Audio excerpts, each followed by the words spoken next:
This is the Loaded Radio Podcast.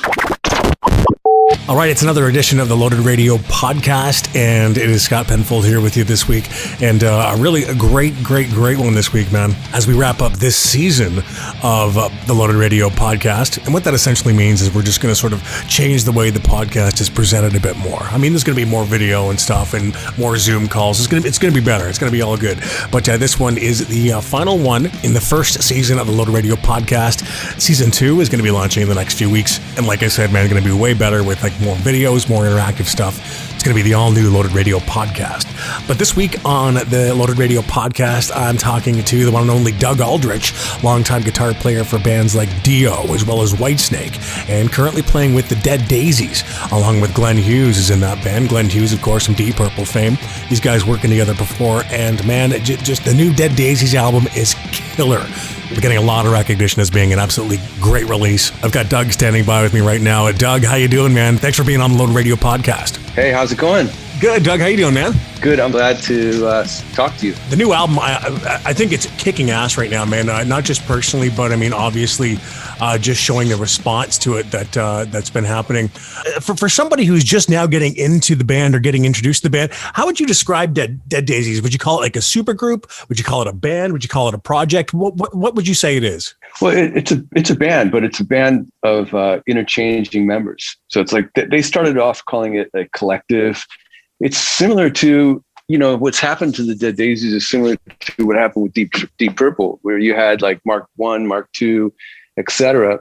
And Glenn was in Mark 3 and 4 of Deep Purple, and this is probably would be considered like Mark 4 of the Dead Daisies. So, it's interesting, but I would say it's a band, but it's also it's a liquid rotating project. So there's people coming and going, and we're really happy with the lineup though. So we don't want to see it change, but we're really happy with having Glenn come in and now Tommy Clefetos. We're really excited about that. Yes, yeah, I just heard about that. Tommy is now back because back surgery was the reason that Dino had. He had, basically had a back problem for a long time. And, we hadn't toured since 2018. We finished up in December 2018, and then we took off 19 for, we were getting together with Glenn and recording the album. And Dean started to have problems with his back. And then we rehearsed actually last October. And it was painful for him. He couldn't really play very long. And oh, really? So but he couldn't get the surgery because of COVID. So he was also kind of just, at home, and like everybody else we were all kind of going crazy a little bit. And he started doing a project with some guys out of Nashville where he was singing. And I think that he's really excited about pursuing that. So we wish him well. We love him. Who knows? He might come back at some point, but at this point right now, we're going with, supporting him and welcoming Tommy Clefetos back in. Tommy was sort of like a touring player for a while there. How do you feel playing with Tommy? I mean, his work with Sabbath was amazing. He's a great player. He's a killer player, great dude. I haven't played with him yet, so I'm very excited about the whole process. We're going to start. Actually, I'll be jamming with him this week, on Monday, but going in the studio to do some stuff, I think. But it's going to be awesome. Just looking at your history with the group, you joined the group back in 2016 after Richard Fortus had left. Who made that phone call? Who'd you get that initial phone call from? Marco called me and said that they were looking and would I be interested, and I said, yeah. I mean, I had just gotten off the road with Glenn, actually. So everything's so interrelated, with really is with bands and stuff. And so I got off the road with Glenn and basically had a couple weeks off, 3 weeks off. My wife was pregnant and I had a baby, and then immediately started the project a couple weeks after that. Started the album project. For Make Some Noise, and then just have been going busy ever since until we stopped 2018. Just, I guess, looking at even at the last year, that was 2020. I know you guys started working on the album in 2019. Now, did you guys all sort of like work separately and then come together collectively to work on ideas? Is that how it worked? It started off that way where we worked separately. And then once we started doing we got together in August of 2019 and did some, demos and stuff at Sunset Sound Studios in Hollywood. And we came up with probably 3 or 4, 5 things there. And then at that point, Glenn said, "Hey, I've got some stuff I want to present to the band." And so I helped him get that stuff demoed up a little bit. Right. And I also presented him with some stuff. Then when we met up in France to do the album, we were basically good to go. We had a bunch of ideas, and then it was just a matter of, picking the best ones and the ones that fit together the best. Actually, one of the first singles you guys dropped was Unspoken. That was actually one of your earliest tunes too, wasn't it? Yeah, that was one of the ones that we did in Sunset Sound. Glenn brought that song in, and we demoed it. We ended up making some changes to it, rearranging it, changing a couple chords here and there, which made it really come alive. So, and we also have a song called "Come Alive," but yeah, it was a good start. It wasn't meant to be. In fact, that song almost didn't make it on the album, and then we made those changes, and it kind of it made it happen. Yeah, it was basically COVID time, and it felt like a good song to start off the whole, promotion cycle, and it's really lyrically fitting. I think even the latest single, the third one, Holy Ground, the title track. So I think that one's my personal favorite right now. The killer track, man. What can you tell me about that one? Another one that Glenn brought in initially. It was a different arrangement and different parts. We like I said, we all try to help each other with the ideas that come in, and they all become a band participation. So that's the thing, is when somebody brings in a song, they got to be open to let everybody put their stamp on it, because otherwise it wouldn't be like a band sound, So absolutely. That song started off in Sunset Sound, and again we made a bunch of changes, and it was like, originally it was called Shake the Memory. That was also cool. I thought it was really cool. But then when management suggested, "Hey, why don't we just call it Holy Ground? You're saying Holy Ground anyways." And it became not only the title track, but it became a great idea to have it be an opener, because it kicked ass so hard. Yeah, it definitely does. Working with Glenn Hughes again, which we were talking about a little bit earlier there, I think that whole kind of small world thing. When did you first meet Glenn Hughes? What was your impression of him? I met him from Ronnie Dio, and I thought he was, I've been a fan of his for years. I thought he was super nice, and he's kind of quiet when you first meet him. He doesn't, he's not like, for example, meeting David Coverdale, he's larger than life. Always, I can imagine. And "Douglas, come here, give me a hug. Nice to meet you." And Glenn's he's very reserved, and he's a spiritual cat. He wants to kind of like suss people out and get to know them naturally. So I thought he was cool. And then we jammed a couple times over the years. Actually, one point, it was after the second or third Black Country Communion. Sorry, I was spacing. After the third Black Country Communion, Glenn said, "Hey, why don't you come down and jam with us?" And Joe's not available. We're thinking about maybe doing something, and just to see how it goes.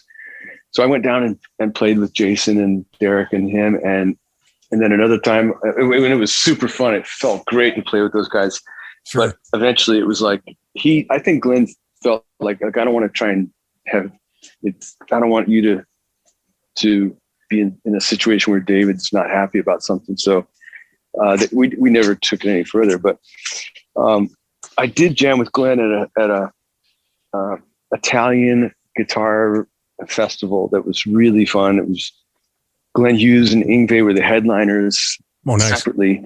Yeah. And I joined Glenn for a few songs, and me and George Lynch actually together. Yeah. And it was so fun, man. Playing with Glenn and just, doing some of it. We did a Tommy Bolin song. We did a couple of Purple. We did Long Live Rock and Roll, which he dedicated to Ronnie. Oh, great. And yeah, it was a great night until the end. Afterwards, we were at dinner, and that's when I got a phone call about Ronnie. Oh, you're kidding me. No, it was the day before he passed. We were at dinner, and obviously in Italy, it was nighttime. It was daytime here. It was early morning in Italy. We were, probably one in the morning, and I got a call from Scott Warren, the keyboard player, and he said, "Listen, Ronnie's not doing good. You better call Wendy." And I called her, and she told me that he wasn't going to make it, but I said, "Listen, we're going to be home tomorrow. We're all coming back. We're flying back, and we'll be home, 8 a.m. or whatever it was." Mm-hmm. And she said, "Well, he's going to wait. There's some people he wants to be able to see." And unfortunately, when I was sitting with Derek Srini and we landed, and my phone just went crazy, and it was like Ronnie passed. So I didn't get to say goodbye to him. When's the last time you saw Ronnie? It was in December of 2009. We were rehearsing I finished up a tour with Whitesnake, and my ex-wife was having my son in the hospital. And so I was kind of waiting with her, and Wendy called me and said, "Ronnie's going to do some dates. He wants to keep busy and get his voice going, ready for next year with Heaven and Hell. And would you want to do a tour? Like, we're going to go to Europe for 3 weeks." And I said, "Yeah, just call David and talk to him. And if he's cool with it, then I would love to, And so we started rehearsing. We did the last song that he wrote and recorded was Electra. And we recorded that, and he was complaining of stomach pains. And then we got in rehearsal. He was still complaining of stomach pains. And finally, he got diagnosed. And the last time I saw him was the following day after he got diagnosed. And we sat down, and he said, "Look, I got to take better care of myself." And we were like, "Yeah." I actually bought him a juicer because he never ate vegetables. He was always just eating meat and curry and stuff like that. So I said, "Ronnie, you got to eat vegetables, man. This is like juicing was really big for a long time." And it was. And I said, it's not bad. It's like, I know you might not like carrots, but when you drink it, it tastes really good, Mm-hmm. So I got him a juicer and a big bag of vegetables. And this was the last I saw him. We texted a bunch, and I thought he was doing better. I thought he was going to recover, but unfortunately, we all know what happened. Certainly. Well, I mean, now that Ronnie has passed, and I mean, it's been like a decade. What are your thoughts on, acts like Last in Line or Dio's Disciples? Do you think those are cool? Yeah. I think it was cool it was really cool when they had Jimmy Bain. Yes, I know. I thought that was, Jimmy's one of those great players like Glenn in his own sense. Jimmy was a much simpler player, but great songwriter, great guy. And with him and Vivian together with Vinny, that was really cool. And I thought especially when they played that stuff, it sounded really legit, Mm-hmm. Without as much as you can without having Ronnie. And then Dio Disciples is great. Those guys are all, they had been in the band longer than anybody, Craig and Scott and Simon. So I support those guys, what they're doing too. The hologram thing it's kind of like, there's a good side to it, but there's also a side where nothing's going to compare to the real thing. No. And I know Ronnie's one of those guys that would be like, if it's not me, then just don't do it. Yeah. I was fortunate enough to be able to see Dio. Actually, I saw you play with Dio. And it was just that magical experience. You can try as much as you can to recreate something, but it's Dio, man. You know what I mean? Yeah, it's just a thing. I just know him. He would be like, if anything that you're doing, he would be like, why do it if it's not going to be the best it can be? So that's just how he was.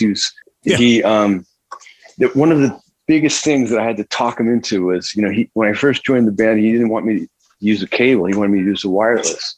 Okay. And then during the first month or so of shows, he kept asking me to turn up. It's like, I'm not getting the guitar enough. And I said, Ronnie, it's cranked, man. I got 6 Marshall cabinets here, or 8 cabinets going. And I mean, I don't know, we tried everything. And then finally I think I just was like, let me just try my cable again. Cause I always knew cable sounded better. And it was just like, whoa. He was like, that's what I missed. And I said, well, I'll be careful not to trip you up, but that's how we get that sound. Oh, nice, man. But also, looking at how you, for a brief time, you would you worked with Mendoza again. You worked with the Whitesnake, obviously. So what happened with Marco? Well, basically Marco, so John Corabi decided he wanted to take a step back and do his solo stuff and chill out. He had been before I'd gotten the band, he had been doing stuff and, been really busy and did a great job on Revolution and Make Some Noise and Burn It Down. And it was just, I think he was looking for a break where he could concentrate on some solo stuff. And Marco was also Marco was never home. He would come off of a Daisies tour or a session. He'd go back on the road and do his own record. And so I think he, it was kind of like a mutual agreement between Marco and management that why didn't he go ahead and focus on that for a bit? We've got an opportunity to get Glenn in the band. And that's the way it was put. So I thought, hey, Marco's cool and he wants to do his solo stuff and we get Glenn. Marco is really similar to Glenn. They're both killer singers. They're both larger than life as far as playing wise. Yeah. They're both killer players. So I think Marco's too had put in a lot of time with the Dead Daisies, and it was a good time for him to kind of veer off for a little bit. But you never know. At some point, we might all be back on stage together doing something, or touring together. I mean, that would make a lot of sense to tour with John and Marco as bands where they're with their solo acts. Oh, that'd be really cool, man. We were talking about Whitesnake, looking back at your time with Whitesnake, playing, with Red Beach, with David Coverdale. How do you look back at that experience? I loved it. It was great. I had a blast. We did a lot of work together, and I had a blast. David was like my big bro, and until I met Glenn, and same situation with Glenn, these guys, if you would have told me that I was going to be in Whitesnake, or even before that I'd be working with those guys from Deep Purple in any capacity. Yeah. When I first discovered them, I would have thought, it's a joke, but things happen. And all of a sudden I ended up being asked by David to join for a couple months, and that turned into a long run. But it was great. It was the first time I ever played with another guitar player, and Reb and I, we had our, we would have like little competition rubs or whatever. Sure. But I totally respect Reb's playing. He's such an amazing natural guitarist, and I think he's the longest running member of the band now. Nobody's been in Whitesnake longer than Reb. Is Reb still in Winger too? Oh yeah, I saw Winger play on the rock cruise 2 years ago. Yeah, no, it was last year. It was a year ago. And Reb, it was just awesome seeing those guys play. I'd never seen Winger play. Winger's great, man. Yeah, they were great. I was like, wow, these guys. I mean, Kip was on fire, and Also, another band that I had never seen that blew me away was two other things. One was Extreme. I had never seen them play. They were incredible. Oh, yeah. Nuno was just phenomenal player. Dude, he was just on fire. And also Richie Kotzen. Oh, yeah. Richie's amazing. Oh, yeah. A solo thing. And he's brilliant. The guy is just brilliant. We've known each other for a long time. In fact, the house I live in, he used to live in that house. Cool. But we'd pass, we'd be passed by friends or whatever. But on that cruise, I got to actually be, we played basketball together and started hanging out. And he's really super nice guy. Yeah, I love his stuff with the Winery Dogs, man. He's a fantastic player. I like the Winery Dogs, but I really dig his solo stuff. I mean, that's like, I don't know. He's definitely got a thing. It's like a mix of a lot of things that you can't really put your finger on, but it's just Richie, I had to bring this up about your Kiss audition back in '82. Like, tell me about that experience, man. It was bizarre. I mean, I was a kid. one of the things that's very important, and I'll circle back to that question, that in a second, but like when Glenn joined the Dead Daisies, he said, he's like, Doug, I really need to get to know everybody and, feel comfortable. And we had started at Sunset Sound in Hollywood, and it was cool, but it was not a vibe. It was like, it felt a little like discombobulated, or just, it didn't feel like we were gelling. Right. It's like the first time. It takes time. Yep. So management came up with this idea for us to go to the south of France, this amazing chateau studio, where you basically live on the premises, and everyone's sleeping on the same floor, and you basically go down and have breakfast in the morning and go walk down the hall of the studio. And we really bonded. It was really great. And the thing that Glenn was talking about, he wanted to feel comfortable with everybody and get to know them, because he couldn't be the best he could be unless he's comfortable, Yeah. And that's what happens with bands, bands that are, that have a bit of drama and stuff. Sometimes that works for a while, but it gets nasty sometimes. When you got a band that sticks together, like the Rolling Stones, or stuff like that. Rush is a great example of a band that, they were friends. They were, it just makes it so much more pleasant. So circling back to your question, I came in, Eric Carr offered me the idea to come play and meet Paul and Gene, and I did, and we ended up playing together a couple times, and I got a serious boost of confidence, and it made me want to get more serious as a guitarist. But it also proved that, you got to have things in common with people. I mean, Eric said to me, he goes, "Man, you played great, and the guys love you. You don't have enough experience. You haven't traveled." And I didn't understand exactly what he meant. I kind of felt like it doesn't matter. All that stuff will work itself out, but it does matter. It's very important that you feel comfortable around somebody. And if those guys were, worldwide legendary rock stars, and I'm an 18-year-old kid, there's not like a lot of common ground. I know. I understand. Sure. I totally understand. Being able to say that an 18-year-old kid, that you had that opportunity, I mean, that alone is really cool, Doug, It was funny, man, because I was strictly a rhythm guitar player when I was learning. And then before I could even drive, my mom would drop me off at my friend's house, and it was two brothers that played. One was a drummer, one was a bass player, the Best brothers. And my mom would drop me off on Saturday morning or Friday night, and we'd play all weekend, and I was playing mostly rhythm and then slowly starting to play lead a little bit. Yeah. And when I got out to LA, I was really working on my lead chops as well. And those guys, once they heard about the Kiss thing, they were like super proud of me, and like, "Man, you really, really turned it up a notch, like turned a corner." And I didn't notice it, but I'm glad that, that happened. You know what, Doug, I can't thank you enough for the time you took with me today, man. It's been really, really cool of you. Hey, it's my pleasure. I really appreciate you guys doing what you do on the radio, keeping us all occupied through this crazy times. We just gotta hold on, get this thing in our rearview mirror, I totally agree with you, dude. I totally agree. Thanks so much again, man, for everything. Thank you for everything, Scott. Thanks for your support, and look forward to seeing you at some point ASAP, The band is the Dead Daisies, and the new album is called Holy Ground. It's out now, and it's a killer album. It's front to back. It's just so damn good. Big thanks to Doug Aldrich for hanging out this week on the Loaded Radio podcast. As well, thanks going out to Bill Miller, and as always, you for hanging out. Don't forget, check out loadedradio.com for the 24-hour stream, as well all your hard rock and metal news updated there for you daily.